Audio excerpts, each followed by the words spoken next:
say, how fast can I print? What are the advantages? What does the printer do? What doesn't the printer do?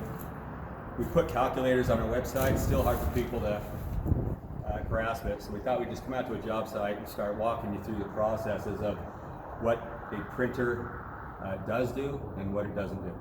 So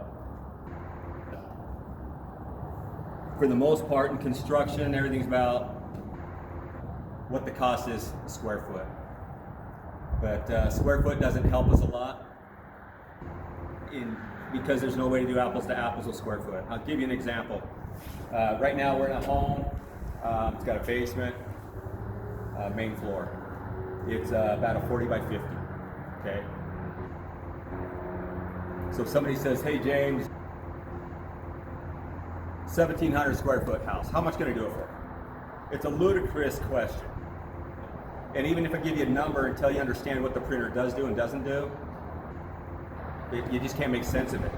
And that's really the aha moment for everybody that comes out and visits us. Number one, to see the printer actually print and see how easy it is to operate. That's when stuff starts to solidify. But when they go sub by sub, when they go sub by sub and get done, and total that for conventional construction, and then discover what the printer can do and total that and compare, that's the aha moment. That's when people are like, oh my hell, I'm rich. I'm rich and nobody can compete against me.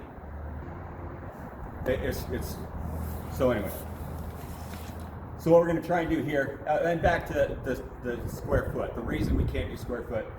If I got a 1,600 square foot home, and they're like, how much it costs to print, James? I don't know, where's your blueprints, okay?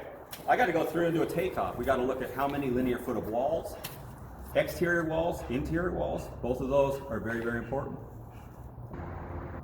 A 1,600 square foot home can have 378 running feet of wall. It can have, 500 running foot of wall. And that's what we're talking about, is we're printing the walls, okay? We don't print porcelain, we don't print carpet, so we have to find out exactly what does the printer do, what does it cost us traditionally, and it's another reason that, and we apologize, that we just can't, we have to choose every day who we're gonna meet with. And we have to meet with people that are in the best position to move forward with a printer purchase. We're not a museum, we're not a science fair project. We sell printers. So we want to meet with people that are in the best position to move forward. That means if you're not a contractor already, and you're saying, hey James, I want to buy a printer and then we're going to start doing construction. Well, I can teach you how to run a printer, I can teach you the advantages, but my hell, to teach you how to be a contractor, to teach you how to work with developers and subcontractors and millennial workers and on and on and on, you're biting off a lot. So when we look at that, we're like, we'd rather work with guys that are already selling homes, okay? They're the ones that can benefit immediately, not 6 months from now, 12 months from now. And we love to meet with everybody. A lot of people are just like, are you kidding me? I want to come out there, I want to buy a printer, and you won't see me? Kind of.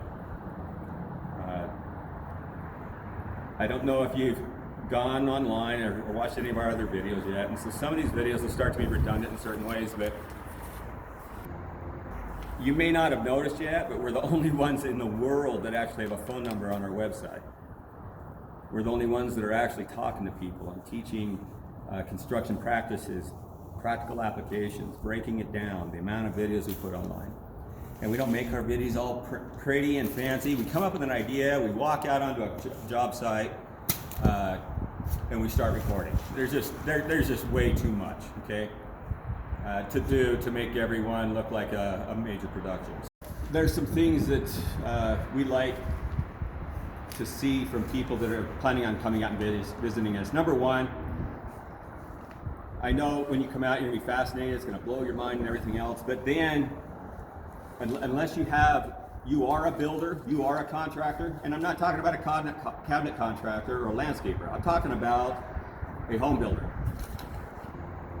Somebody that can say drywall costs this, framing costs this, layout, rough work, rough plumbing. If you can't give me the numbers and you can't give me a set of plans for something you built, it's going to be uphill to meet with us. Because we're the only ones that actually are talking, and we don't want to be the ones you're talking to only because we're the only ones that will talk to you. Some people like, oh, that'd be the greatest thing in the whole world if none of my competition had a phone number and nobody could call us and we were the only ones talking to people. What an amazing deal. But the problem with that is, though, you're going to use all of our time, exhaust our generosity, exhaust everything that we share with you. We're going to spend days and days on the phone, days and days in demonstration and all this kind of stuff. Basically, we're doing all the heavy lifting. And when we're done, you're going to be blown away and excited, and you're going to connect the dots, and you're going to see the validity of everything that we're saying. But what we know is, once we've done all of that, and only us, because nobody else will, and you're getting ready to write a check for 100,000, 200, 500, $1 million, we aren't stupid. We realize it. There's no way you're going to write a $500,000 check without vetting all the rest. So we did all the work, but in the end, you don't want to do anything yet because you would like to go talk to everybody. Now you want to go talk to everybody else, try and get a hold of everyone. And so it's become one of the parameters that we require. Before you come visit us, even if you called everybody, you don't really know, because it's not your business, but you don't really know what would I ask these people when I get them on the phone. If you can get them on the phone, if you can ever get them to return emails, because they don't.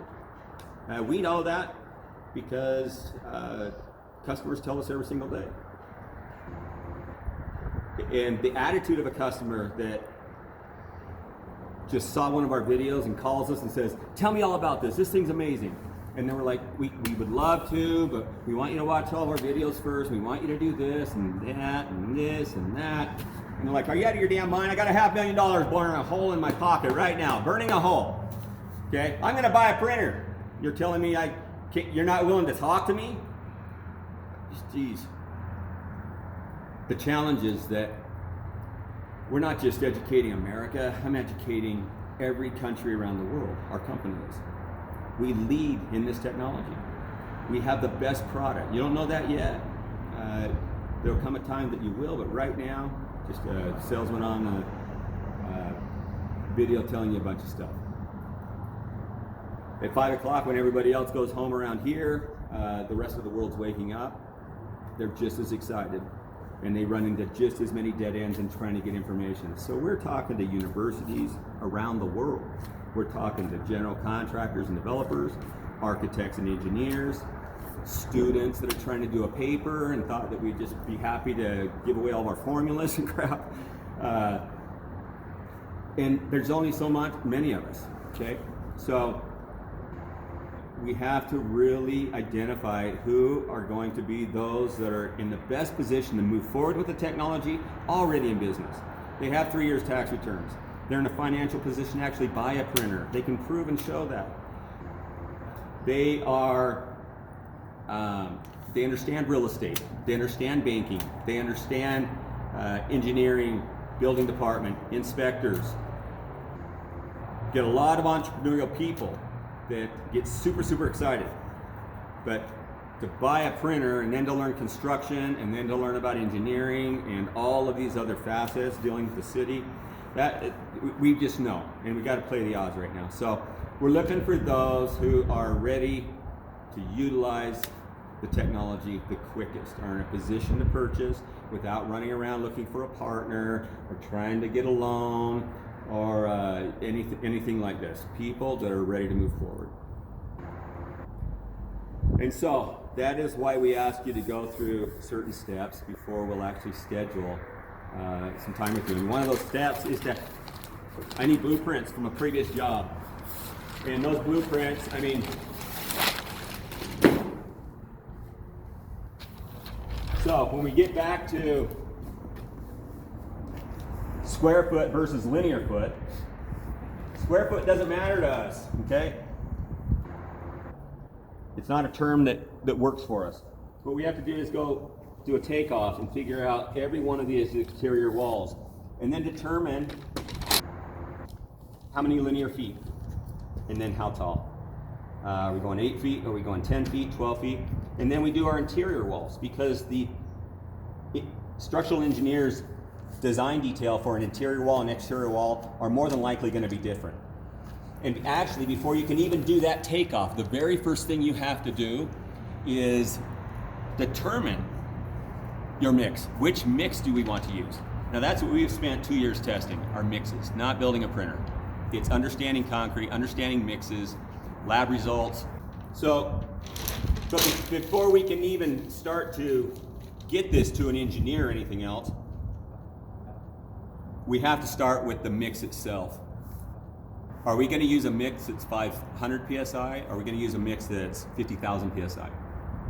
Most contractors aren't even familiar with mixes that go much over 5,000 psi. When you start getting to high rises and post-tension work, stuff like that, then you start to see some of your higher, harder types of mixes. So if I'm working with a mix that closely resembles a type S mortar mix, about 2,500 psi, no aggregate, I know that your cost for material is about 1/2 cent a cubic inch. The engineer needs to know, is that the mix we're using, or are we going to use a 10,000 psi with plasticizers and different types of additives? Understanding which mix is the first step. And when I say this discussion has to be had with an engineer, an architect, and the builder, maybe even the marketing guy, but if I'm using a mix that is stronger than, and this is going to be hard for a lot of people to swallow, but I can use mixes. There are mixes where I don't need rebar, and I have all the tensile strength. Everybody knows concrete has structural strength. Tensile strength is where it can run into some challenges. But there are mixes. There are thousands of different mixes, and that's the beginning point, determining what mix we're going to use. Because once, if you have high seismic considerations, then you need a mix that will solve those for you. If you have water impenetrability issues, like in Florida, high water tables and water's trying to seep through your walls and stuff, then you want water impenetrability additives in your mix. And so first, you've got to decide, what do we want? And the other question you have to ask is, do we want to try and use a mix that's hollow wall, or do we want a mix that is going to just be traditional? It's going to look like a cinder block with number 4 rebars at 12-inch centers, and then backfilling with concrete. That's your easiest code. That code exists almost everywhere, okay? Universal building code, everywhere they understand how to build a house or a building using block. And so essentially, the only difference is block is usually, cinder block's about 2,100 psi. We print at 25 to 5,000 typically every day. So I'm able to, if you want nothing more than to just have a wall that resembles, if you want to go through the building department and just pass, no worries, no problems, that's the easiest thing to do. We're just going to design a house that looks like a block wall, and we're going to put rebar where we need rebar, and we're going to fill it solid. Hell sakes, there's no question to that.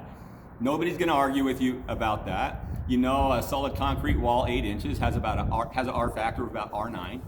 But if you want R24 or whatever else, then what I'm saying is, you have to start with your mix. You need to know what mix you're going to use, because that drives everything else. Once we say, okay, we want to try to accomplish exterior walls without rebar, without internal mortar support between the two sides, okay, no mortar support, and without rebar. You're like, okay, good. We know what we need to do now.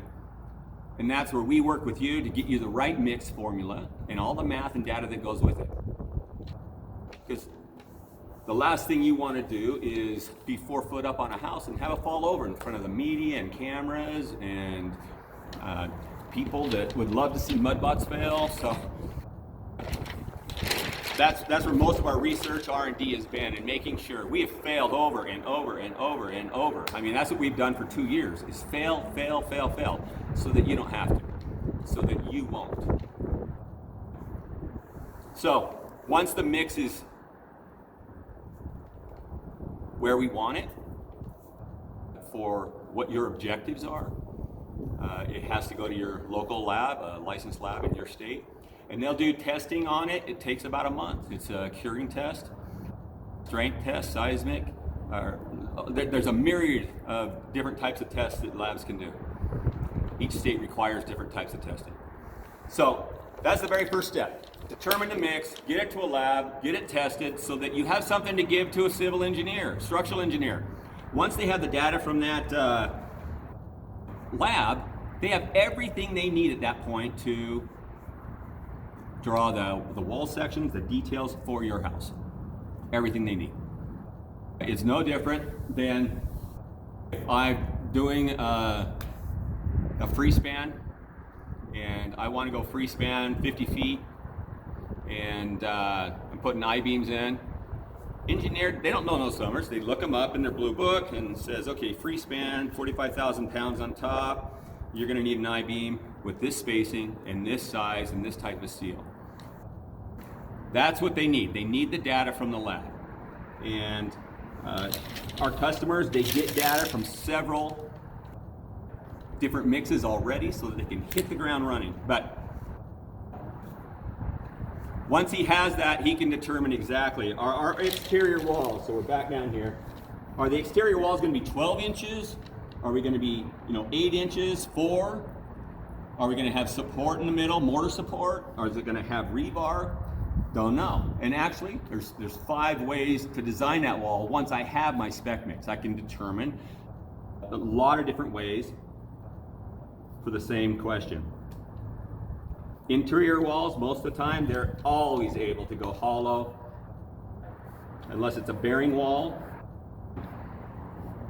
So if you're dealing with a standard 4 or 5 inch wall, hollow, which makes it great in a lot of ways. And I'm going to show you that in a little bit. When it comes to rough plumbing and electrical, you're going to see what a difference it makes. And you have your floor plan here. People are saying, James, do you do the drawings for us or whatever else? No, we don't.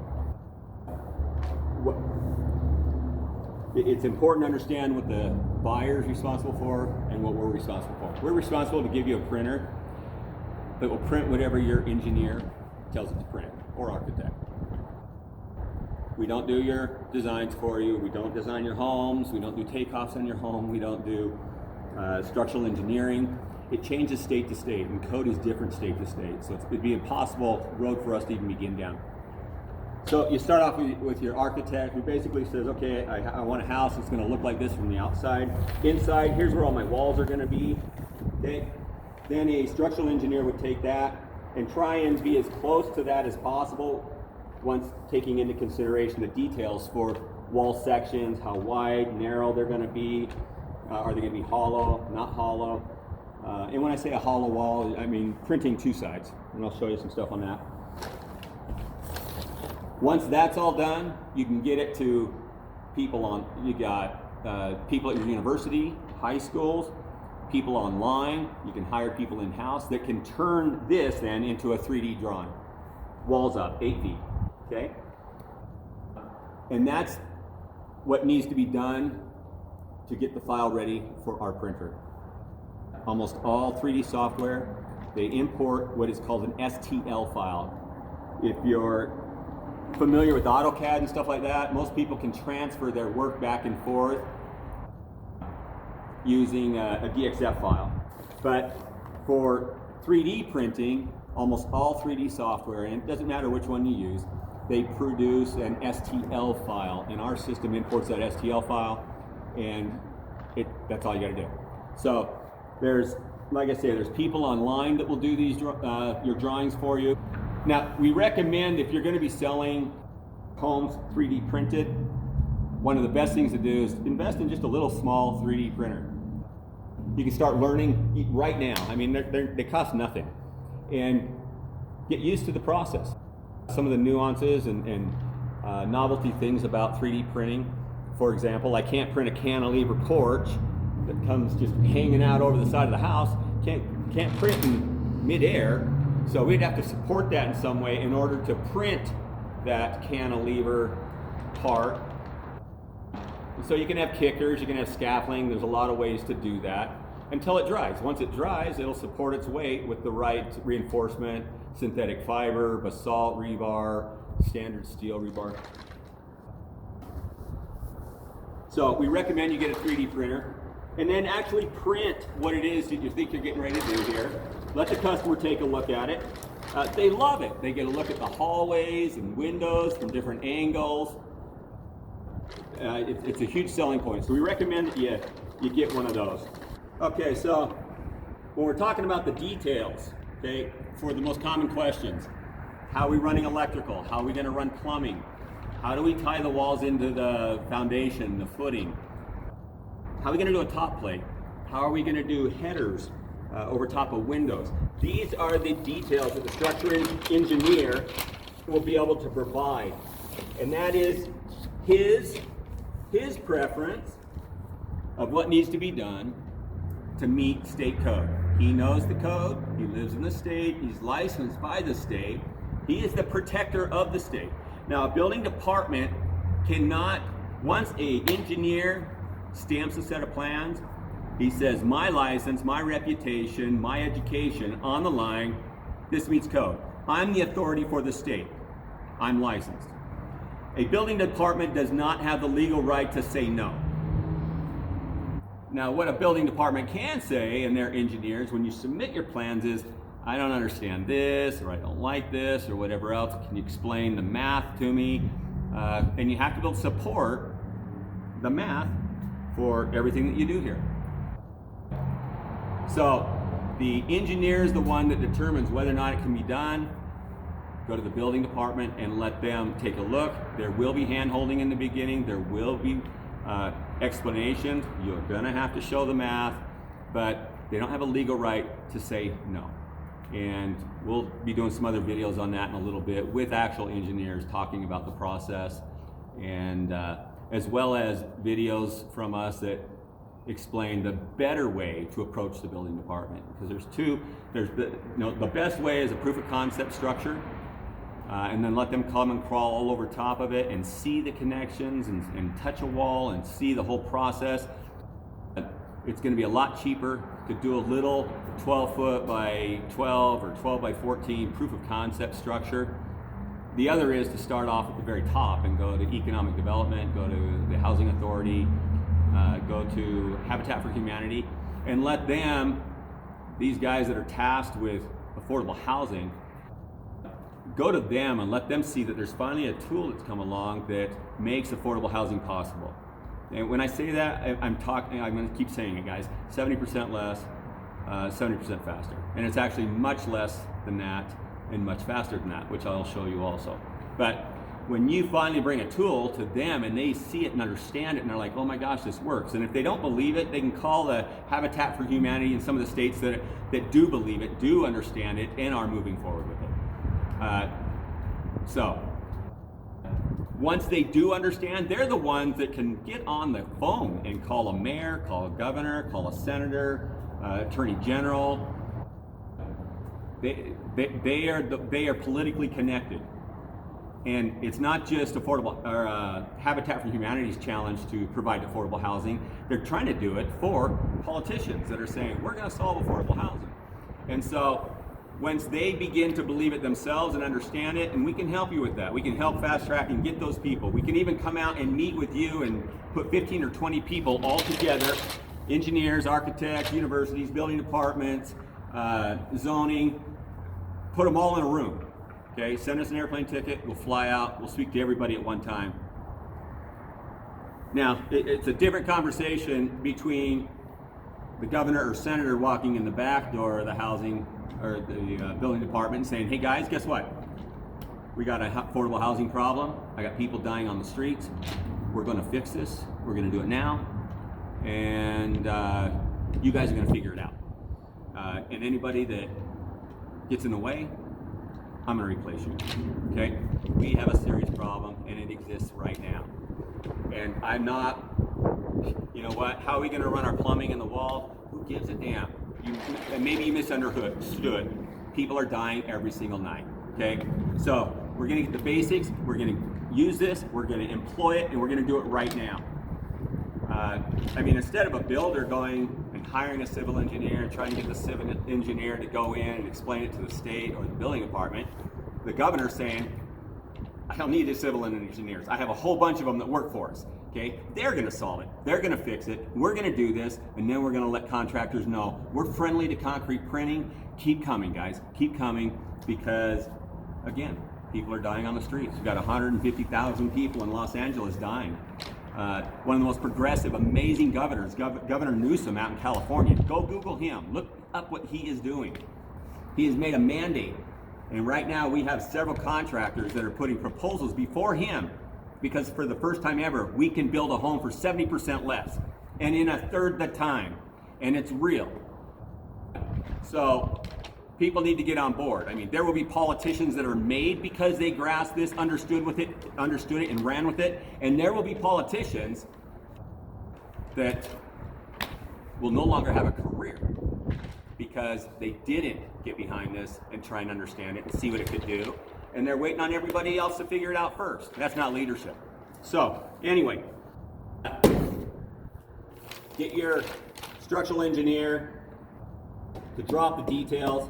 When we talk about plumbing, incidentally, I made fun of that. You know, primarily it's because you got pipes that are rattling in the walls and stuff, and people are dying, but we're worried about, we're worried about pipes rattling in the damn walls. So that's why most of the people are trying to do this internationally and around the world, because there's a significant need, and it's deplorable, and they just make it a lot easier. Okay, so we're going to take a look at this house. It's roughly a 50 by 40.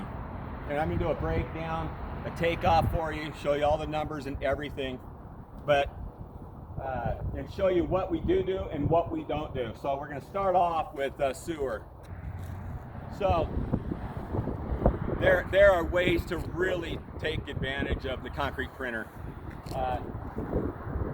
You know, you look over here and you see trusses. They had to roll trusses all the way across. Right here, although this was done with trusses, this could have been done with SIP panels. Ed Blake, he's the president of Habitat for Humanity out here in Utah.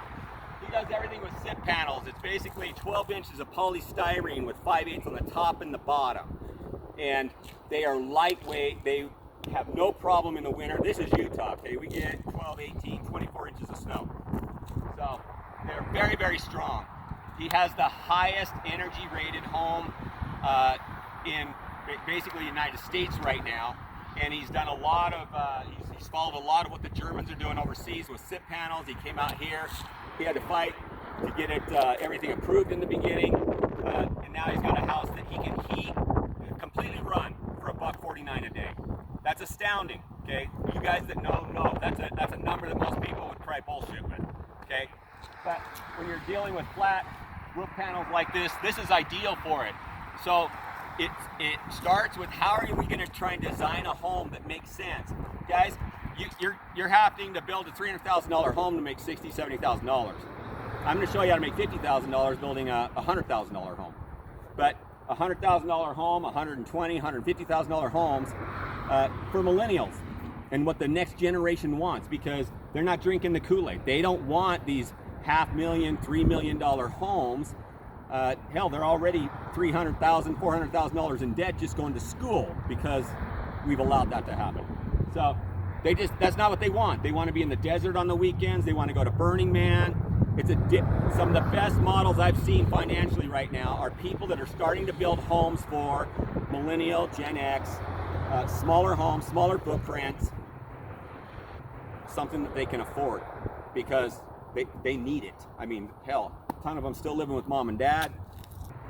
They want something affordable. They want something of their own, but they're just not. They don't need this over here. Okay, they don't need that at all. They don't even need this. Go look up mini homes. Start studying mini homes, and That is the next explosive market. Okay. It begins with sewer and water. Okay? Not like this.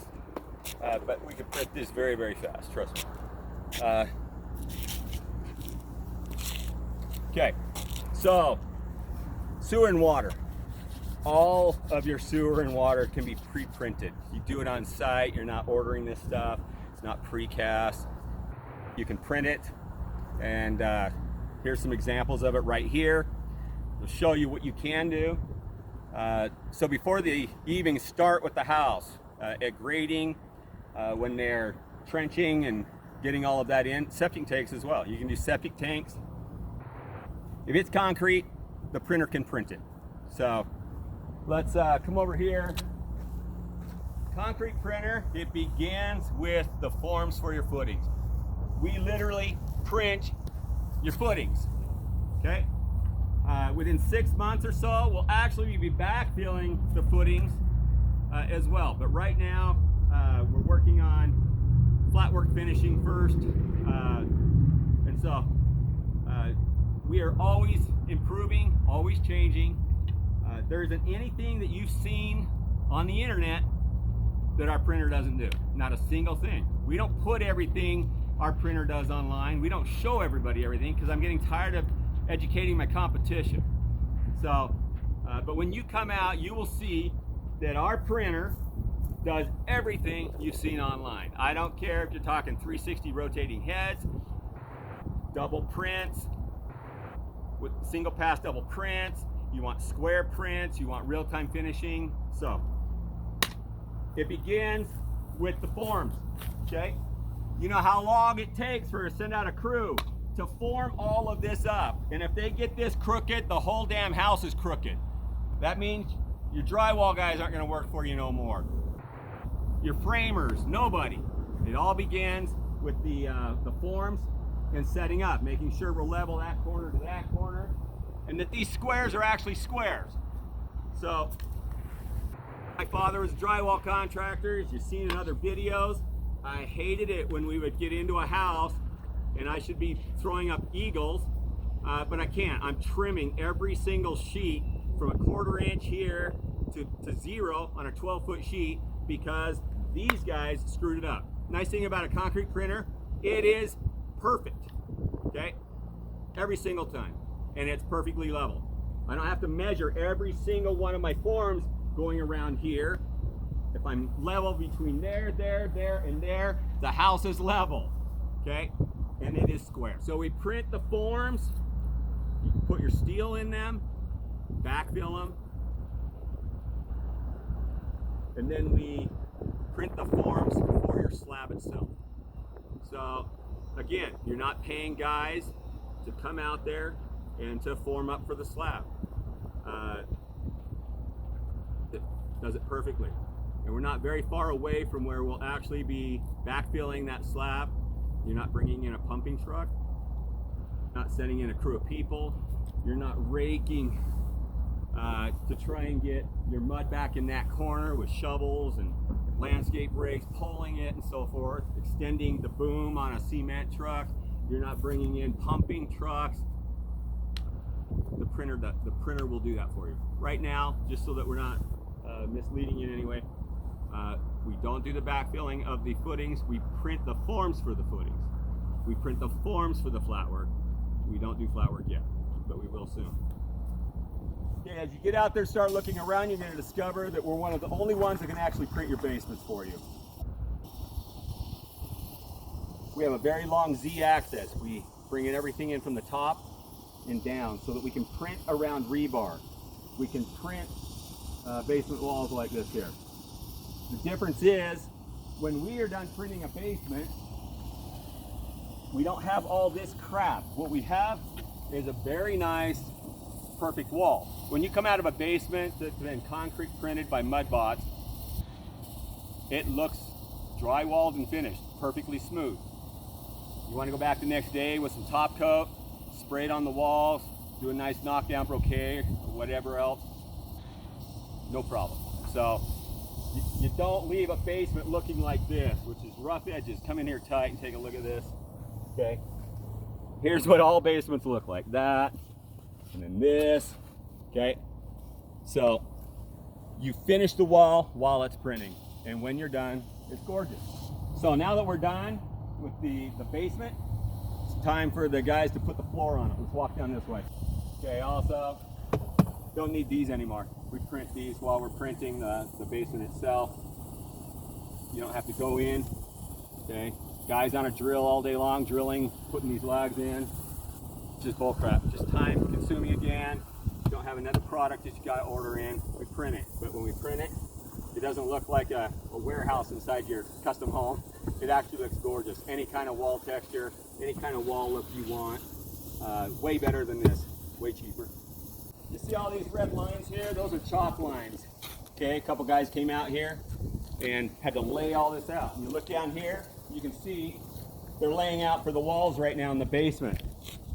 When we print the basement, the walls are printed with it. So none of this is even necessary anymore. We print the basement walls and we print the interior walls all at the same time. And again, when we're done, they're drywall. They're perfect. They're ready to go. Most of the homes in Utah, they sell them with unfinished basements. You don't have to. It'd be foolish to do so because it can be done at the time for pennies on the dollar. Nothing. So that's going to make you that much more marketable in the homes that you're selling. Not to mention, you can start doing designs that nobody could even think about doing. I mean, that wall over there could just as well be a nice long gradual oval, okay, a sweeping wall. Costs us the same to do a straight wall as it does something that actually looks nice. So none of this, bringing in all these 2x4s and guys crawling down and in and out of here with ladders, people doing the layout with the red chalk lines, none of that's necessary, okay? We print it at the same time. There's a whole nother week that people are wasting after the basement is done. Not necessary with us. Okay, here's a trussing package that's been delivered to the site. Trussing right now, we don't change very much. I would encourage you to look at sit panels.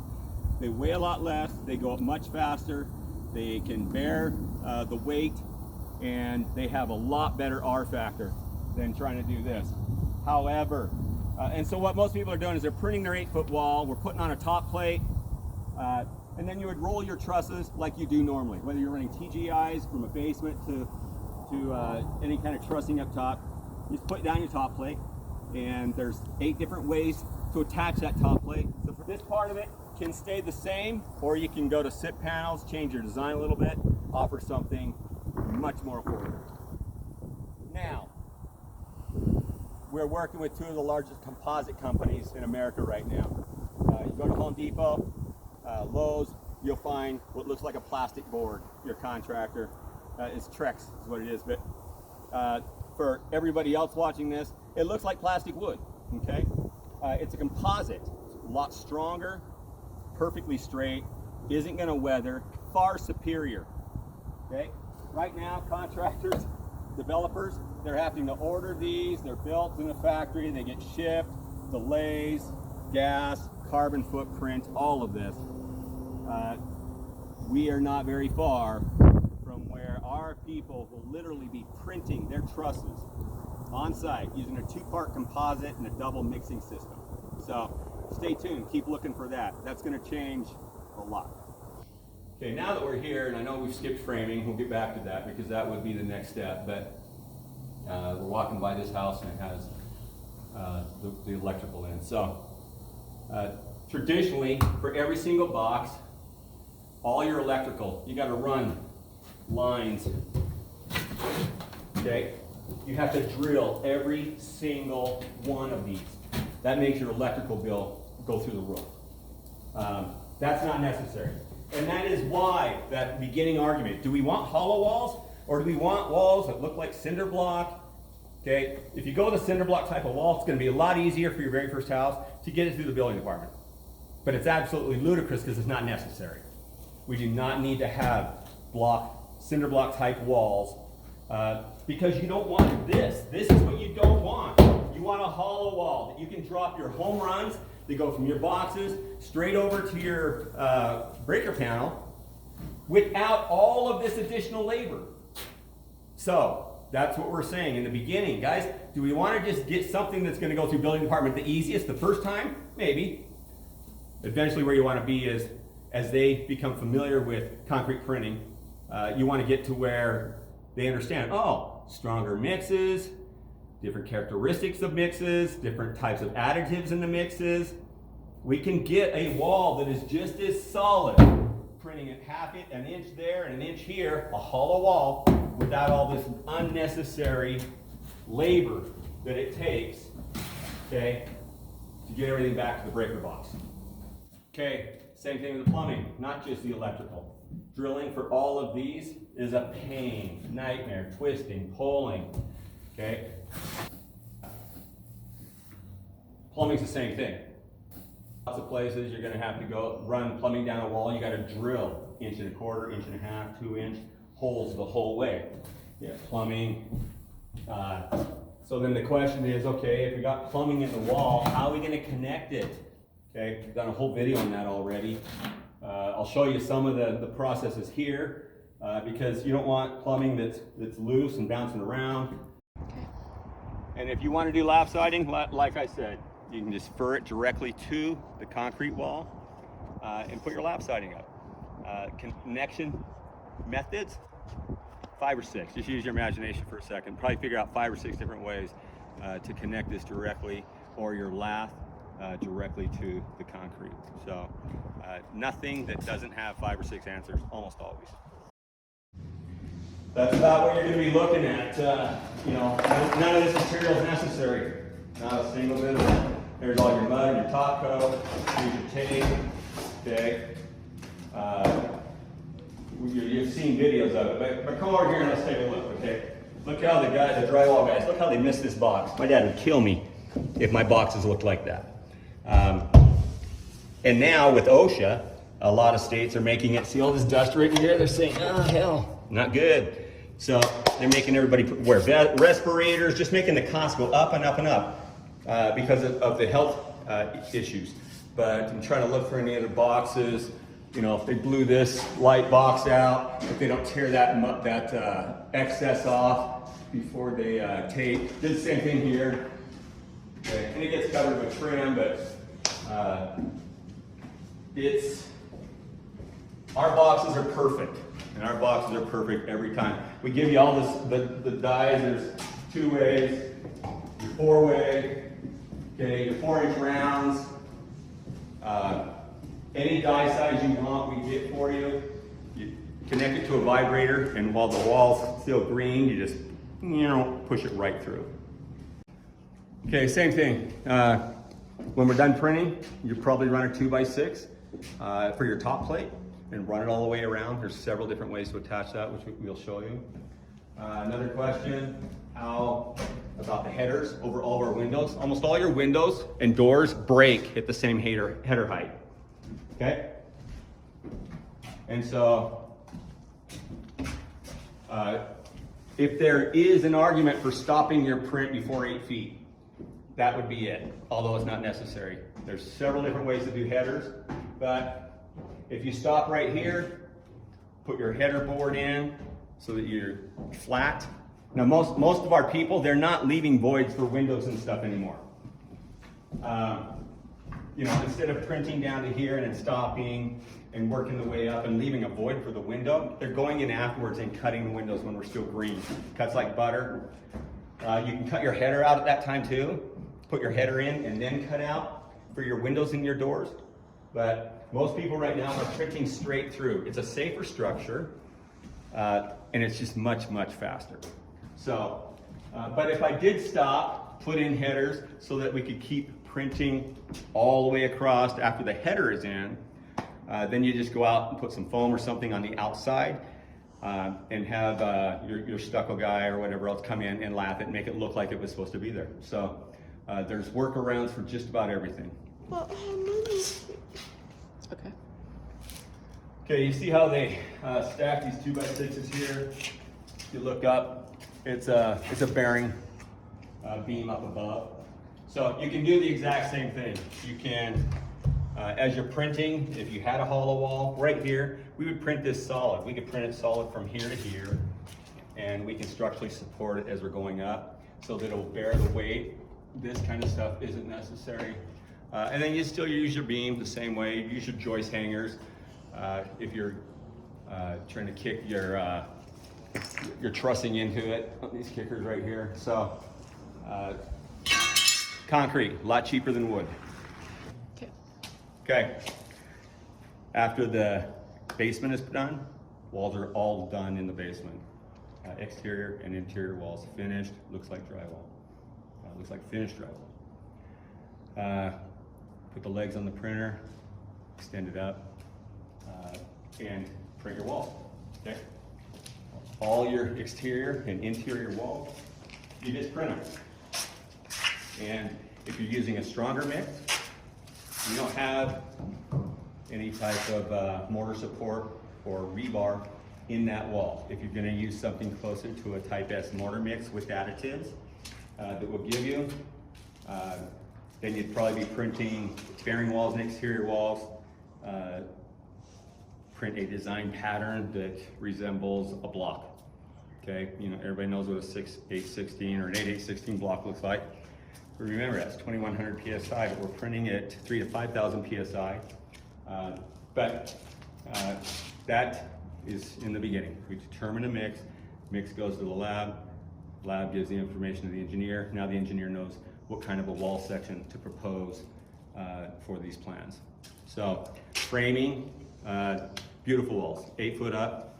You can be stuccoed on the outside, you can be smooth on the outside. If you want it, you can fur it and put lap siding or whatever it is in the area that you're at.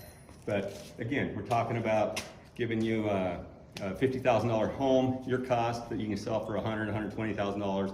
You'll be making more money selling a $100,000 home, $120,000 home than your $300,000 homes.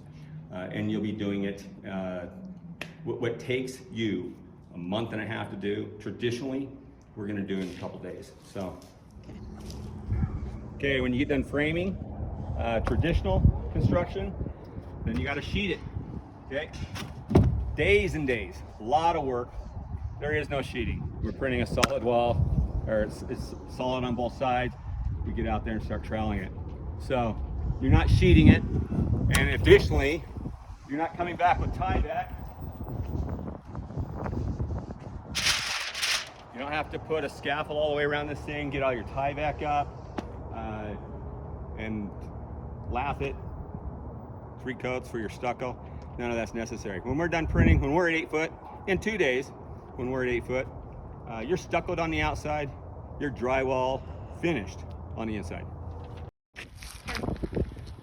Okay, this is rough in. All that scaffolding has to come down, has to be put on trucks, ready to take to another job site. Right over here, okay, this one's finished. And this right here, guys, this is literally a sponge trowel. There is no smooth trowel. You can take our wall and turn it into this as you're going in just minutes. So we've shown you that, but if you want something like this, but any stucco, you can still have any stucco texture that you want, but this is the simplest right here. Okay. Okay. I'm looking at this. We only got 1 coat down so far. Well, maybe 2. Well, in the field. Okay, so drywall, then tape. Okay, all your seams have to be taped. Most times it's done with a bazooka now, Ames tools, but there's a hanging right there. Okay, missed. Not gonna work. Should have put some tape on mud on that. So takes 3 coats on all your seams, on your nails, before you get rid of all this stuff and make it look nice. So come in here in the house, you can see none of this is necessary. We just don't do this. So you see right here was a seam, 4 foot, 48, sheets coming 4 foot height. They put 3 coats of that, sanded it all out, worked the corners, and they went back and put this type of brocade. You spin around real quick and you can see. Now, if I want my walls to look like this is the knockdown brocade up here. Same thing. I can go in and tamp it on the walls and knock it down with a 12-inch knife. Do your roof the same way, or you can do an orange peel and just spray the walls. A knockdown orange peel. Whatever it is that you do, you can still do. It'll look like this. Okay? So if I printed the walls concrete, but then I rolled TGI, or put TGIs on here, and then I would still have to drywall it. So if it was a multi-story, but if we're talking a single story, and then same thing, I can just, I can put my tape in the corners between the drywall and the concrete, smooth wall concrete, and it'll look just like this when you're done, exactly like this. Yeah, this is what I'm talking about right here, okay? That's all missed. Like I could hit this real hard and that's gonna break out, but none of this exists. We cut all of our boxes while we're printing. They're perfect. Never had this kind of problem. People, homeowner loses his mind. See, I'll show you right now. Actually, come around here and just, right? Ridiculous. So that's what it was going to end up with paint on it. Same thing. He missed a bunch of boxes in this house. Awesome. Okay. Shoot. We gotta come in here. Do this, pull over electrical, hope that the guy routering this didn't cut, which they do. They always cut into the electrical lines, none of that. Okay, we're using a compression box that goes into ours. We're actually working on anyway, I can't talk about that yet, but anyway, compression box, you go in there, 2 screws, it's a metal box, compresses against the hole, and your lines are, you don't have any of this mess anymore. Okay, so we've been talking about everything to actually build the home and what all the individual subs do traditionally and how it's replaced by concrete printing. But that's just the beginning, honestly, okay? Over here, okay, your block wall. I can give you a block wall with amazing pilasters, different types of designs, wave walls, zipper walls, at a fraction of the cost. There isn't a block wall contractor that can compete with this, with the printer. They can't do the work because of the designs. Even stuff like this says precast, but we would print this in place. I can have pilasters like this, I can have spiral pilasters, any kind of different types of wall. And that's before we even get into the, the barbecue, the patio covers, the above ground spa, the in-ground spa, the in-ground pool, hell sakes, fake boulders, waterfalls, on and on and on. Okay, all your planters, all of that can be done with a concrete printer, and you're literally building the house and everything on the entire property for the cost of sand, cement, and lime with our additives. And for the most part, you're doing it all for about 1/2 cent a cubic inch. So on your house, and again, the reason we talk about running foot, right back to the very beginning now. We don't figure square foot. We look at running foot of walls, exterior and interior. And we're able to quote based on that. So roughly, we could print your walls at about $11 a running foot. If you take all of these subcontractors, weeks and weeks, excuse me, not weeks and weeks, 2 months versus 2 days, all of those subs together, all the coordinating and everything else, you're looking at $60 to $80 a running foot. We're $11 a running foot. So that is, you add all those subcontractors up and it's going to be in the area of $60 to $80 a running foot. We are $11 a running foot, but we did it in 2 days, not a month and a half. You controlled it all. You weren't worried about scheduling. Good job. As a general contractor now, you control all of those first 8 trades. No coordination efforts. No following people, calling them, waking people up, getting them out of bed, where your workers, babysitting. It's just a nightmare, okay? We're gonna simplify the crap out of all of that. 2 days, month and a half. So that's basically it. When you get all done, basically a 40 by 40, you can print a 40 by 40 house, you're looking at, well, I'm not gonna give those kind of numbers, but they're ridiculous, okay? Just, they're ridiculous. Okay, not only the house, the landscape, all your retention blocks. Hell, you're $25 a piece for just little ones in the backyard. Okay, most lots have elevation changes. They're using stackable retention block backfill with sand or dirt. You can print those. You can print those all day long yourself. Put any kind of look on the fronts of them. These bigger ones for DOT work, large retention jobs. These are like 250 bucks a piece, 300 bucks a piece. You're talking, you can print these things for a third that. Okay, everybody understands 6A16 is a split face. Okay, standard cinder blocks, the back of the building. This code is understood by every building department across America and worldwide. Okay, it's a cinder blocks, got 2100 PSI. If you want to do nothing more than just use the printer to print yourself walls that look like a cinder block with rebar in it, number 4 rebar on 24-inch centers, 30-inch centers, pour it solid full of concrete, not a problem. That's your easiest way to buy a printer and to start working immediately without a proof of concept or anything.